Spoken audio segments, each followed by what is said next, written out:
Today's video is another compilation of some of the worst mountaineering tragedies that I have covered on this channel. No matter the mountain, time period, or circumstance, we cover it all and lay out the details of just what really happened on some of the world's tallest peaks. Don't forget to hit that like and subscribe button, and as always, viewer discretion is advised.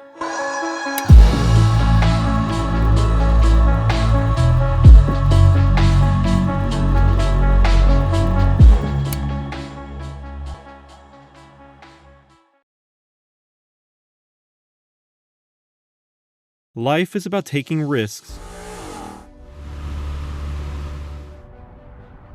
We're all chasing self-worth in some way or form. For some, the risks required to reach the ever-escaping feeling are significantly more than others. But there is a beauty in that. It is what makes us all different from one another. Try hanging onto an axe that is stuck into a frozen waterfall hundreds of feet in the air. Yeah, that sounds terrifying to me, but others think ice climbing is relaxing. While the sport overlaps the more popular mountaineering, ice climbing can be a little more extreme at times, but it does not have to be. It can also be peaceful and calming to some, but sometimes, tragedy is a part of this chase. This is the story of the vertical ice climber, Lacelle. If you haven't watched one of my videos before, first off, thank you for being here, but you are going to want to stick till the end, as there are some amazing words spoken by those closest to Guy. Ice climbing is a majestic dance with Mother Nature. Most of the time you are scaling frozen waterfalls, the side of a glacier, or maybe climbing through the boulders mixed within ice that make it difficult to find any grip. It is more extreme than normal climbing, as while ropes and harnesses are used in both, ice climbers can be seen wearing crampons that hold their feet in place, and of course their most valuable tool, their ice axes. Many climbing routes are difficult to get to, as it may take scaling several ice walls to reach the desired, more difficult climb. Naturally, most of these walls take some form of mountaineering, as the most sought-after climbs typically lay on some of the most famous mountains in the world. There is a similar difficulty scale as traditional rock climbing. I promise I won't bore you too much, but these are called grades and range from WI1 to WI7, with 7 being the hardest climb. These are usually reserved for long, extremely technical, and bad ice routes, while 1 means that no tools are required to climb. Essentially, most people could climb up a WI1, and only a select few in the world can even attempt a WI7. Any other climb would fit somewhere on this grading scale. There are a number of other factors that can determine the difficulty of a climb, but to keep things simple, I'll refer back to this scale. If you think that sounds interesting or maybe fun, don't forget the risk of avalanches, falling ice, or simply poor stability on the wall, all increasing the risk that a traditional climber would face. Personally, I don't know why anyone would want to try this sport, but there is a great community that love ice climbing, and like all sports, there are pioneers that all others are chasing. For ice climbing, this is Guy Lacelle. Guy started his career ice climbing while in college at the University of Ottawa and would attempt the 100-meter Le Congelé, a WI3 climb which requires some equipment, but is relatively secure and has some areas to even rest. It took Guy over 7 hours on his first ever climb, and years later he would solo the same climb in less than 5 minutes. Guy began traveling to the Canadian Rockies in 1983 and could never get enough of climbing, but there was one thing that set Guy apart from everyone else. He loved to free solo. Free soloing is when someone climbs a route solo and with little to no protective gear. One mistake leads to paying the ultimate price. You may have heard of Alex Honnold, who was made famous by his documentary Free Solo in 2018. What Alex is to traditional rock climbers, Guy is to ice climbers. Someone who can compartmentalize their fear in their brain and push through boundaries that nobody else on the planet would be able to do. It is fascinating to me to learn and watch individuals that can do this, and would recommend anyone who is interested to watch the documentary. What stood out most about Guy was not only the accomplishments or first solos of the many walls that he is known for, but his humility and love for his sport. He originally got his degree in physical education, and when he wasn't climbing, he would spend his time coaching and teaching the next generation about mountaineering, the outdoors, and of course, ice climbing. He also loved to write articles detailing his climbs and best tactics in the famous Gripped magazine. All these alone made him locally known, but his name and persona exploded with his triple solo on the trophy wall located on Mount Rundle in Canada. He would climb all 3 walls known individually for their difficulty in one climb: the Sea of Vapors, Exterminator, and the Replicant, all 3 160-meter WI5 and above routes. While scaling these walls, the ice is not great, there is no place to rest, and you are essentially vertical the entire time. When ice climbing, some walls are split into multiple routes or segments because of the difficulty, time, and physical strength that is required for each. Many routes are an accomplishment by themselves, but becoming the first person to solo all 3, now that put Guy where nobody else could touch him.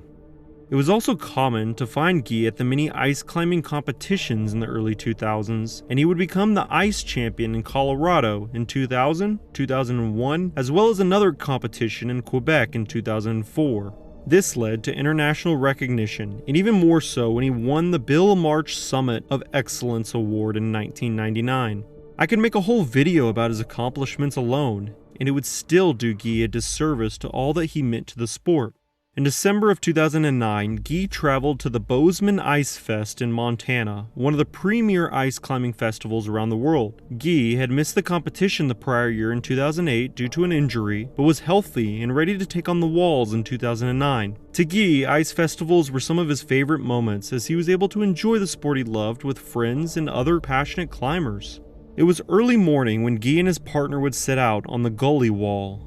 In a competition, there are multiple groups of climbers on the wall at any one point in time, so it was no surprise to Guy to see groups already above him. They began their climb.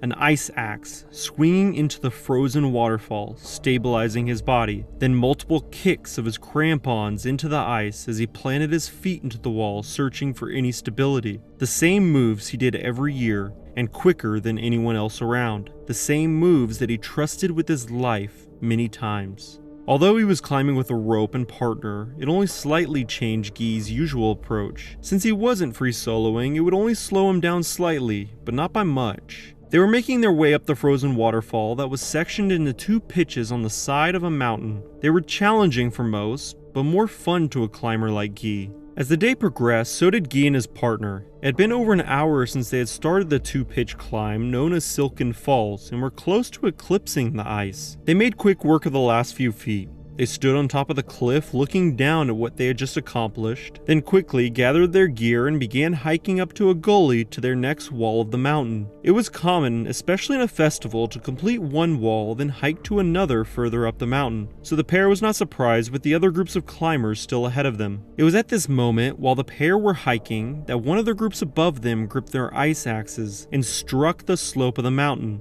This area was roughly 8,900 feet. Not a vertical slope, but a steep incline of the mountain that was covered with a dense snow. Their crampons would shortly follow their axes into the few feet of powder, but something was off. They were struggling to find a secure patch. Near the crown of the ridge, they would continue digging into the slope to find any form of stability. The climbers did not know it at the time, but because of the ridge and gully below, they were in the middle of a wind-loaded snow pile, which was extremely dense and stood on facets. Essentially, this means if the facets were to break away, it would bring the feet of snow with them down the gully. It was at this moment, while digging their axes into the snow, they felt the break, and could do nothing as they watched pieces of ice and snow start to fall down the steep slope, picking up speed quickly and accumulating more snow.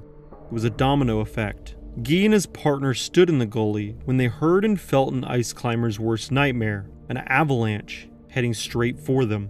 Not much is known in those last few seconds before the avalanche would hit Guy and his partner, but the gully had several different cliffs and rocks around them, so it could have been very confusing as to where the avalanche was coming from, as line of sight was not clear until the snow was almost upon you. Knowing the climber that Guy was, I can't help but think he fought until the snow took him. The avalanche would hit Guy, and he could do very little as it carried him across the gully and down the ice waterfall. His partner stood off to the side of the avalanche and watched in horror as his friend and mentor was swept off his feet. Guy would be carried to the cliff that he had just finished climbing and down the 2 pitches of frozen ice before he would come to a stop. The 54-year-old had no chance, and the ice climbing community would lose a legend of the sport.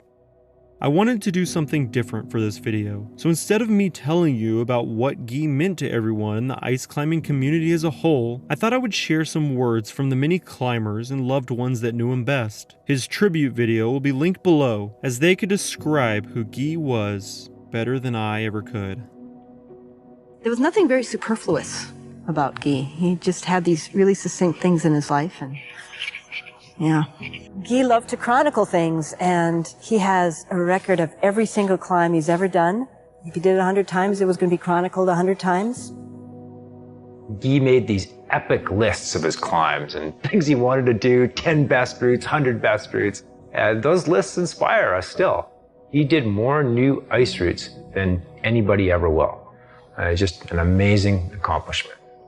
I don't think anybody else really climbed solo with that much consistency on ice. He was really one of the preeminent ice soloists of all time. There are climbers that I've never met that I would have loved to have met.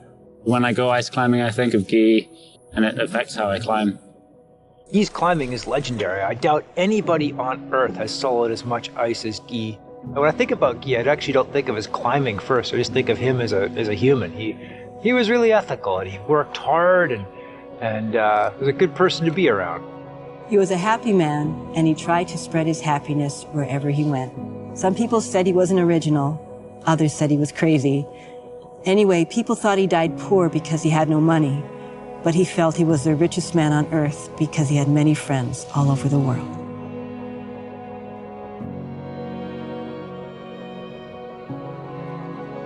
There is something about K2 that nobody can truly explain. Maybe it's the size or the feeling of being so close to death, or maybe it's the glory one typically receives after reaching the summit. Every year there are expeditions that attempt to reach the top, and every year there is a high chance of tragedy. In 1993, this was no different, as 2 expeditions arrived on K2 ready for the summer season. Our story today is solely told through the journals of those that were present, and will mainly focus on one expedition, the Northlight. It was led by German Rheinberger, accompanied by Germans Peter Mesger, Ernst Eberhardt, Kyrgyz Berkrev, and Australian Andrew Locke. This is their story. The Northlight expedition arrived at K2 base camp on July 6th, a week later than their planned arrival date. But that did not matter, as there were other expeditions that had already been on the mountain. The expeditions before Joswig's team had already fixed lines along the Abruzzi route, which would save a lot of time for the team. It really just meant that the members of the Northlight expedition could start their summit bid whenever they were ready. The only real consideration needed was monitoring the weather and making sure everyone stayed as healthy as possible. The trek to get to K2 base camp is long and can be very taxing, as the mountain is extremely isolated from civilization, more so than other 8,000ers, and it takes on average 2 weeks of traveling just to reach the camp. This usually consists of hikes, small climbs, and traversing dangerous glaciers. But once the Northlight expedition arrived, they were not in a hurry to start their climb on K2, and they spent the first week or so getting acclimated to base camp and the surrounding area. I like to think that they wanted to rest a while enjoying one of the most beautiful campsites known to man. With 2 8,000ers, K2, and Broad Peak towering over you, the view is intimidating, yet majestic. When the members of the expedition were ready to climb the peak, they were delayed by the weather. Clouds had settled on the mountain, making it difficult to see very far in front of you, especially the higher up you go. It was not until July 20th that their first opportunity presented itself. The weather was clear enough for all 5 climbers to trek up to Camp 3, but almost as soon as they climbed up, clouds rolled in, and a small storm formed on the mountain. Chatter on the radio warned them off the mountain, as they predicted the storm to worsen, and without much choice, they returned to base camp the next day. It was a good call, as nobody could stay on the mountain due to the wind strength being so strong. They simply did not have camp strong enough to survive. The storm would only last a few days, and would begin to clear up on July 24th. The men were eager to return to the peak, as it felt like the expedition so far had been plagued with delay after delay, but it would not be as simple as just climbing back to Camp 3. The storm caused most of the camps to be destroyed, and any gear left was blown away in the night. Peter Mezger was the first from the expedition to arrive at Camp 1, where he spent the night, and the next morning he would move to Camp 2. Unfortunately for him, he had left most of his climbing gear and clothes at Camp 2. There was remnants of a campsite being set up at his location, but ultimately nothing had survived, meaning any clothes and gears left had been lost to the wind. Since he was leading the climb up to this point, Peter was the first to notify everyone of the destruction caused by the storm, and without much gear, Peter was not confident enough to continue, and thus turned around to descend. But on his way down, he crossed paths with Eberhard, who would ultimately convince him to continue the climb upwards. The plan was that the other members of the expedition would supply him with the necessary equipment, and everything would be fine. All 5 men from the expedition made it to Camp 2, and rested for the night. The bad weather unfortunately returned the next day as another storm settled on the mountain. Eberhard was beginning to feel sick due to the altitude and climate, so he left Camp 2 and descended down the mountain during a calm in the weather. The remaining 4 members of the expedition spent the day together in Camp 2, unable to climb any higher.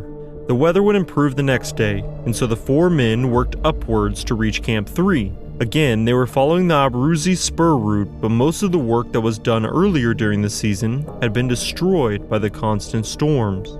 The progress was slow and grueling, and they would eventually reach the site of Camp 3 and had to set up all new tents for their protection. Nerves were high as the mountaineers did not sleep much that night. Luckily, the weather stayed calm, and the team would take advantage of this as all day would be spent climbing. It was a calm but steady pace, and they would make it to Camp 4 by the end of the day. 2 members from a Swedish expedition were ahead of the men and had established the camp at 8,000 meters before they arrived. The climbers, Raphael Jensen and Daniel Bender, greeted the members from the Northlight team as they were happy to see fellow mountaineers. It was agreed upon that night that all 6 men would accompany each other to the summit tomorrow if the weather permitted. The next morning, July 30th, was colder than most days, but the sky was clear, and that's all they needed for the men to be convinced. They threw on an extra layer to protect themselves from the cold and started their morning climb. It was 4 a.m., so it was still very dark.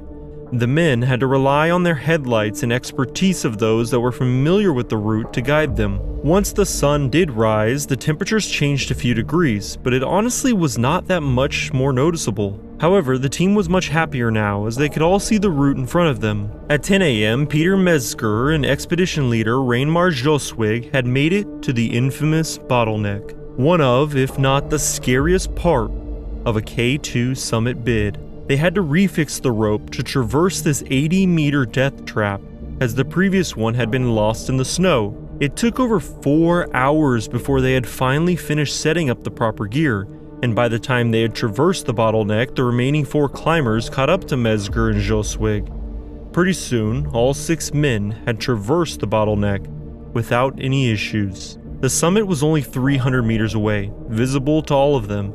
The air was significantly heavier at this point as it was hard to breathe in the death zone, but for experienced mountaineers, this was to be expected and did not stop them. At 4:30 p.m., Kyrgyz Berkrev was the first to reach the summit. Mezger would follow him and would be successful at 5:15 p.m., and at 5:30 p.m., Andrew Locke and Raphael Jensen would successfully reach the peak as well. Lastly, Joswig and Bender would report that they reached the summit at 8 p.m. The sun had set at this point and only natural light came from the moon. Bukrev and Locke did not wait to start their descent, and both would make it back to Camp 4 a little past 8 p.m. Jensen and Bender would regroup at the summit together as they were friends from the same expedition. However, Bender was slowing down heavily, and this worried Jensen as he was anxious to get off the peak. Jensen decided he didn't want to slow himself down, so he told Bender that he would go on ahead. At the time, Jensen just thought his friend was just tired, unaware that something more serious may be happening. Mezger and Joswig would be following them down, so if anything, they would catch up to Bender, and the 3 could descend together. By 10 p.m., Jensen was through the bottleneck. When he looked up, however, he still saw 2 headlamps right under the summit. He was confused because that didn't seem right. How could they still be that close to the summit? Jensen had a sickening feeling in his stomach, as it just felt off. It was assumed by him that these lights were coming from Joswig and Mezger, So he waited for Bender right under the bottleneck, but kept an eye on the headlights in the night. Jensen is unsure of the exact time, but after a while, only one headlamp could be seen. Deep down, he knew what this meant, but did not want to assume the worst while he was still very much in danger himself. Frostbite had begun to set in as long exposure to the freezing temperatures began to take its toll. Luckily, the weather remained calm and clear, and Jensen did not want to continue his descent until he absolutely had to. Around the same time, Jensen noticed only one headlight remained. He heard a call in the wind. It was Bender, and he was at the top of the bottleneck. Bender was struggling to see clearly and was acting confused, so Jensen was forced to walk him through the traverse by yelling the steps that he needed to take. It was an eerie feeling, as both men could only see a few feet in front of them, but their voices could be heard for a mile, as the night was silent. His progress was extremely slow, and that frustrated Jensen, but there was nothing more that he could do other than continue to wait and yell back into the void. Bender would make it through the bottleneck by 4 a.m. It was then discovered by Jensen that Bender was suffering from cerebral edema. The problem was that Jensen started having pain in his own leg, and he knew frostbite was beginning to develop. Bender was barely conscious, which meant he would not be able to climb. So Jensen settled him down in a makeshift camp right under the bottleneck, told him to stay put, and that help would be on the way. Jensen started to descend alone. It was actually making good progress. However, about an hour into his descent, he looked up for Bender and noticed that he was no longer at the makeshift camp. Jensen would stumble into Camp 4 at 6 a.m., where he was greeted by Locke and Bukrev. They relayed back to base camp all the information that the men knew before falling asleep for a few hours. While they rested, 2 English climbers were at Camp 3 when they heard the radio chatter. So that morning, they climbed to Camp 4 and assisted the 3 surviving men back to base camp without incident. Jensen's frostbite condition was so bad once they had made it back that he had to be evacuated by helicopter to get the necessary medical attention needed. Locke and Bukrev were definitely feeling the toll that K2 had put on their bodies, but they did not face any serious injuries. The headlamps that Jensen did see from below belonged to Joswing and Mesger. Joswing was first to collapse due to exhaustion and would fall to his death right under the summit. Mesger had more strength than Joswing at the time, but was still very much exhausted and weak. When attempting to climb the technically challenging bottleneck, he lost his footing and would fall to his own death. Bender had been suffering from cerebral edema, so it's hard to say what he understood. It was concluded that ultimately he stood on his own and tried to descend from his location. Sadly, this resulted in him also falling to his death.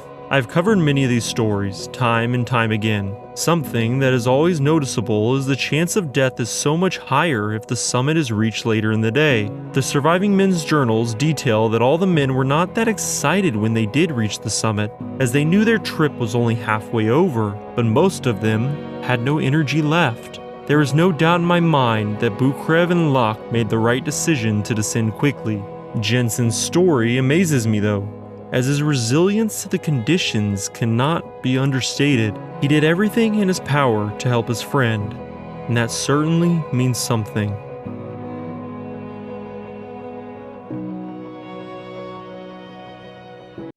(7,250 meters, or 23,800 feet. You could fit 79 American football fields, or 253 basketball courts, or my favorite stat, 1,484 Toyota Camrys in that distance. Well, that is exactly how high Camp 3 is on K2, otherwise known as the Savage Mountain. It's hard to put in perspective everything that takes to simply get to that point on the world's second tallest mountain, but for most climbers, it is years of mental and physical training. Yet on February 4th, 2021, there were over 25 people huddled inside 4 tents in Camp 3. For that many people, there should have been at least 12 to 13 tents. There was not enough oxygen tanks, and the radio was filled all night with profanity of the freezing climbers as they huddled in the confined space as negative 35 degrees winds raged just outside. It was no surprise that after that night, almost all the climbers descended the mountain, many of them suffering from fatigue and frostbite. But how did we get here, and why, on the most technical mountain in the world, do simple mistakes happen? This is their story. Most of my viewers will know by this point that I have a fascination. Okay, maybe obsession is a better word for Everest and especially K2. Each individual climber is doing something that would seem insane to most of us, taking on incredible risks just to say they did it, or frankly, could do it. It doesn't get more interesting than that. In this week's story, we look at a team that I've covered recently. In fact, I even mentioned this exact expedition, as it changed how Antonis Sikaris would approach climbing, and have a deep impact on his life until his death just 1 year later. The winter season of 2021 was historic. I don't mean that in a superficial, dramatic way. No, it really was historic, as on January 16, 2021, for the first time in human history, 10 Nepali climbers stepped onto the summit of the Savage Mountain. This was the first successful winter summit of K2, a 40-year race. So it was fitting that 3 different groups of Sherpas would come together to form one 10-man team. The backbone of mountaineering, and the men always in the shadows, would be just the team to finally accomplish what no human has ever done before. There were many other groups on the mountain racing for the summit that winter, and one of the largest groups was organized by 7 Summit Treks, one of the few companies who led expeditions on the Savage Mountain. But there was a key mistake made, as the relatively low cost of $35,000 American dollars, yeah, I know, low cost, attracted some inexperienced 8,000er clients as they wanted the chance to achieve glory. For those experienced, it looked like a disaster from the start, and sadly, the winter season would not only be known for the first summit. It was a busy winter, and if we know anything about K2, the weather is brutal. The 10-man team had been on the mountain laying ropes, setting up camps, and acclimating themselves to the altitude starting in December, so by February, well, it had been a while. The entire season was a flurry of bad weather. Many days in January they dealt with strong winds, and even some days at 120 kilometers per hour that would absolutely wreak havoc on the campsites further up the mountains, such as Camp 2 and 3, leaving nothing but wreckage with barely any signs that a camp stood there just a day prior. It would be difficult to dig through the feet of snow to find any inkling of a tent, so most of the time they would again have to start from scratch, pulling together the few scraps they could to continue their stay on the mountain. Atanas Skatov, his girlfriend Shini, and Lakpa Dendi Sherpa arrived on K2 later than the other groups, but Atanas and Lakpa were some of the best climbers in the world, as their technical skill was known by all the other climbers. He was also known for being a vegan. It was on the mission to be the first vegan to summit all 14 8,000ers. So far, he had successfully summited 10 of the 14, and had set his eyes on K2 as the 11th. In 2017, Atanas summited North America's tallest peak, Denali, becoming the first vegan to successfully climb the 7 summits. He had a confidence about him, but also a humbleness that attracted other climbers to him. He was a well-known writer for the community after earning his doctorate in agricultural science, and an activist regarding going green and consuming pure foods. There are many awards that I could speak about, but just know that Atanas accomplished more in his life than many of us hope to ever do. His professionalism was on a full display on K2, as there were many points of the climb that Atanas would simply not use an ice axe, as he was more comfortable and quicker when climbing the mountain without it. They went through the normal acclimatization cycle that all other groups were doing, but with the news that there would be clear weather in early February, Atanas and Lakpa wanted to take the opportunity to make a summit attempt. They were not the only group on the mountain that would have the exact same thought. Most groups would start the climb on the final days of January, but Atanas and Lakpa were planning on making the climb all the way from base camp to Camp 2 at 21,980 feet in just one day of climbing. And on February 3rd, 2021, they would do just that, completing in one day what many other groups took several to do. On February 4th, Atanas would meet his friend Antonis on their way up to Camp 3, and eventually at the end of the day, as both groups made it to camp, they would meet up again. Everyone was told that Camp 3 had sufficient tents and oxygen, but because of the bad weather and honestly bad information, well, Camp 3 didn't have either of those. And when several groups made it to Camp 3 on February 4th, it became apparent in the negative 35-degree weather that there was not sufficient supplies. While this can be seen as the fault of many different groups, most of the climbers attributed it to the newest group, 7 Summit Treks, as they had insufficient supplies while most of the other groups were self-sufficient. The weather had also been rather difficult the days leading up to the summit attempts, once again bearing most of the tents and supplies that were already established at Camp 3. In fact, when the first few groups made their way up the mountain, it was difficult to even find where the camp was without some digging. The weather would not let up during the night, and as climbers trickled in, there simply weren't enough tents or spaces for everyone. A couple of people being told to just sleep outside, which was insane to think about, but unfortunately, that is what a few of the climbers had to do, including Antonis. So on February 4th, over 25 climbers huddled as many as possible into 4 measly tents, their body temperatures and thin walls keeping each other warm enough to survive the hell. The following morning, Antonis and Atanas would be speaking while eating a short breakfast, while one group who had stayed at Camp 3 that night prepared to continue climbing. The 3 men, Ali Sadpara, John Snorri, and Juan Pablo Moore, would be the only 3 of 25 that would attempt to push higher on the mountain and onto the summit. The rest of Camp 3 prepared for a long day of descending and hopefully off the mountain that had been a nightmare just a few hours prior. The route to descend from Camp 3 started off with a steep slope that had fixed ropes, but the ropes had been buried in snow during the night, which made it more difficult to even start the descent. But Atanas liked to climb quickly, shown during their ascent, and wanted to be the first out of camp because of this reason. So Atanas and Lakpa quickly said goodbye to Antonis and made their way over to the slope to begin the descent, of course, with no ice axe. Atanas would find the rope and use his harness to latch on for safety, but the rope is split into 2 different sections based on anchors. It is during the transition from one side of the anchor to another, when you are latched to nothing on the mountain, that you are the most vulnerable to something happening. What happened next is impossible to know, but it is speculated that while switching from one section of the rope to another, the worst possible outcome would occur. Antonis would be watching as Atanas was slowly climbing. Then he just disappeared.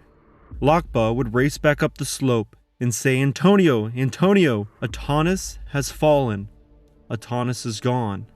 Another group who had reached Camp 3 the afternoon before, but descended to Japanese Camp 3 below the traditional camp, as they saw that there was no way to survive due to the low supplies, were making their way down Black Pyramid, a cliff that climbers would rappel vertically, when suddenly a body with an unmistakable bright red jacket flew just over their heads. The body came out of nowhere, and there was no warning, signs, or even cries. Just a horrific sight of a human body being launched down the face of K2. He flew just inches over 2 of the group members' heads, nearly taking them both down the mountain with him. During his fall, Atanas' body would be ejected from his downsuit, leaving the bright red landmark on the slope of the mountain for all to see. Because of the steep slope of K2, typically a fall will bring a body all the way down the mountain to base camp, and Atanas was no exception. I cannot imagine what his girlfriend thought or felt when the body of her loved one made it back. Lakpa would frantically descend the mountain and was in obvious distress when he met the group that Atanas' body had flown over. They all knew one another as they were experienced climbers, and it was obvious that Lakpa was suffering from what he had just witnessed. Lakpa was described as one of the kindest and most competent climbers out there, and he was suffering from the loss of his friend and client. Unfortunately, Atanas would not be the only tragedy that would occur on the Savage Mountain that day, as the 3 men who had decided to push onto the summit, Ali Sadpara, John Snorri, and Juan Pablo Moore, would lose contact with base camp after entering the famous K2 bottleneck on February 5th. All 3 climbers were accomplished and famous in their own right, with their own stories on how they came to be on the Savage Mountain. Juan Pablo was the first Chilean climber to have a serious attempt at summiting all 14 8,000ers, while John was the first Icelandic high-altitude mountaineer to summit Lhotse, and in 2017 K2. And don't forget Ali, who is a Pakistani climber and also a part of the first group to ever summit Nanga Parbat in the winter season. There is controversy if they ever reached the summit, but when they did not return during the night, it was presumed that they were lost, and rescue efforts would be launched the following day. Unfortunately, all 3 climbers would never be found alive, and the search would be called off on February 18th, 12 days after they went missing. Their bodies would not be found until July, during the warmer season when a group of Sherpas were fixing ropes just under the K2 bottleneck. The 2021 winter climbing season was historic, the first ever winter summit of arguably the most technical mountain in the world. It is something that should be congratulated and celebrated, but there is a darker side of that same climbing season, and a direct testament to why it is called the Savage Mountain. Ultimately, 5 climbers would lose their lives in a short span, all on the very same chase for glory.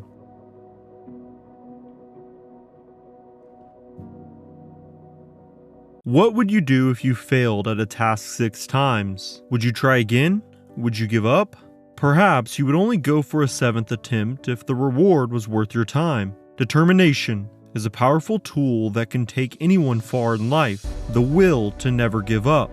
The pull of obsession. Michael Rheinberger embodied every aspect of what determination is. At the age of 53, he had 6 unsuccessful summit attempts on Everest. But that didn't matter, because during the spring season of 1994, Michael was ready for his 7th attempt, chasing that ever-eluding goal before Father Time says no more.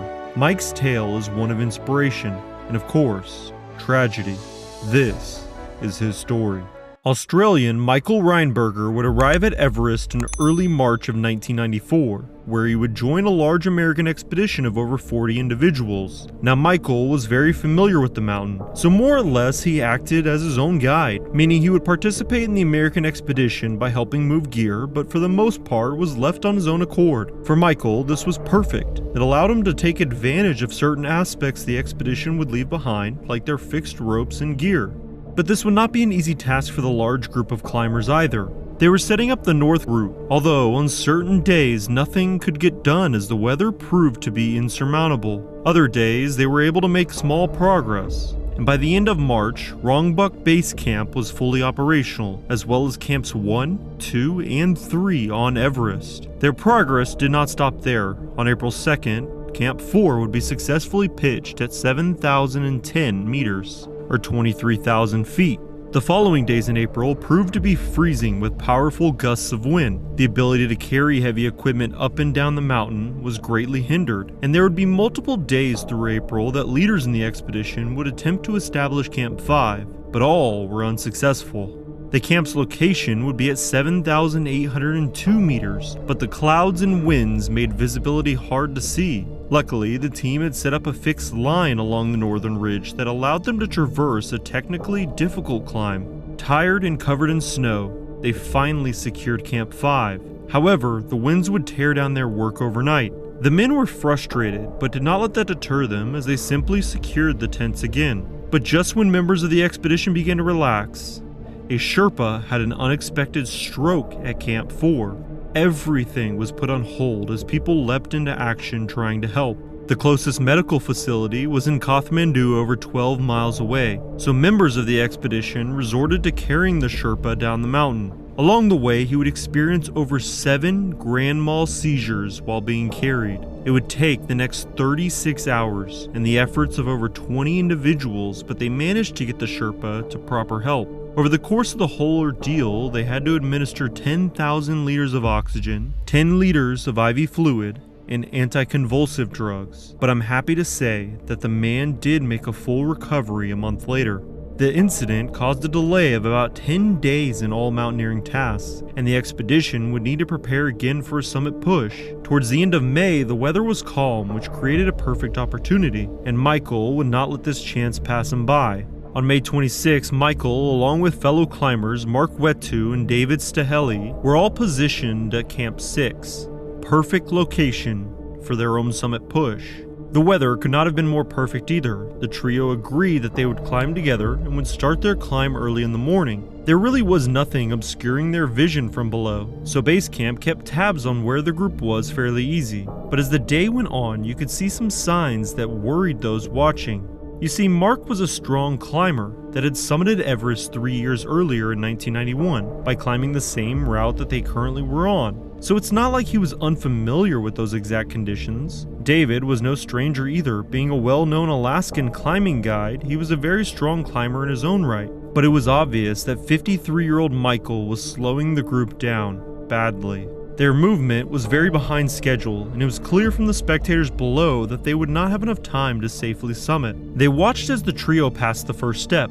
Michael, Mark, and Dave took a short break here to reassess themselves and the climb. It was obvious to a climber with experience like the three had that the smart move would be to turn around, but for some reason, Michael was very against this and wanted to keep going regardless of their pace. It was clear to David that Michael was letting his past experiences affect his decision-making, which would not be safe in any circumstance. But it was already noon, and they still had a lot of progress to go if they wanted to make the summit, not even considering the return trip. Overall, David did not think that the summit attempt would be feasibly safe to continue, so he decided to turn back before traversing the second step. Michael and Mark understood the risk that they were taking, but still decided to continue their summit push nevertheless. They watched from below as the duo marched slowly towards the summit, racing the sun. I almost wish I could pinpoint a reason for their slowness, such as the weather, but that just isn't the case. Many reports have claimed that there was not a better day for the summit attempt, so I have to attribute the main reason for their slowness was simply, well, Michael. Someone from the expedition was keeping constant tabs on the duo and their location. However, as the sun began to set, it became more difficult to visibly see them against the mountain. They were truly on their own. This wouldn't be a story about determination without successfully completing one's goal, and at 7:20 p.m., Michael would summit Everest. Finally, after 6 failed attempts. I can't even imagine how he must have felt, the sheer feeling of accomplishment. But like the sun, that feeling would disappear and be replaced with the realization of their situation. Exhausted and spent, the duo quite literally made camp on the summit for the night. They created an open bivouac, which means they had no tent, but probably found or dug an area that had some type of natural cover. The duo would be exposed to the sky, so they certainly were relying on the weather remaining calm, as any type of downfall would mean certain death at this point.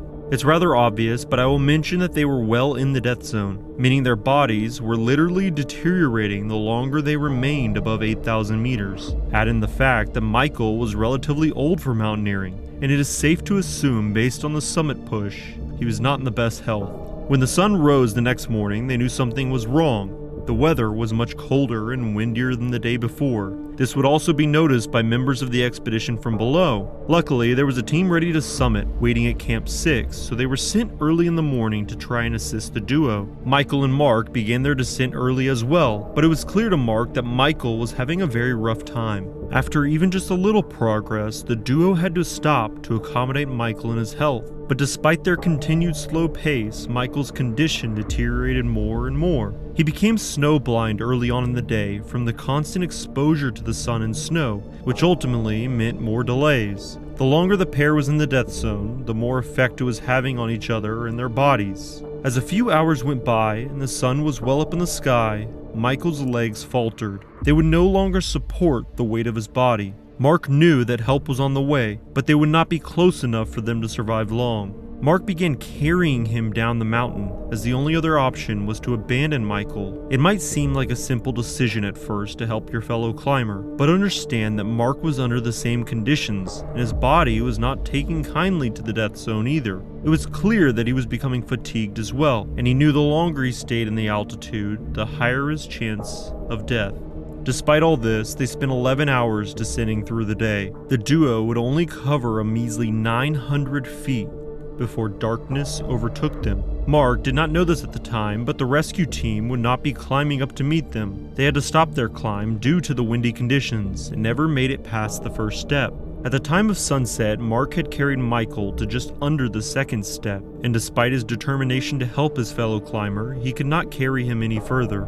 Mark had developed frostbite on his toes, which if not treated, would be his own death sentence, as he would not be able to climb. Additionally, he just didn't have enough energy left to continue carrying Michael down the mountain. Finally, a point had been reached where a decision had to be made. Leave Michael to die and try to survive yourself, or stay with Michael and try to survive another night together. All variables had to be considered, and given the condition of Michael, Mark decided that he would continue the climb alone. Mark managed to communicate his plans down to base camp, which they then relayed the plans to Camp 6. Jason Edwards, a fellow climber from the expedition, managed to climb up to the first step and reach Mark, and from that point on, he would continue to assist him until they managed to reach Camp 6. The next day, Mark would make it back to base camp with the help of his peers, but not without being exhausted.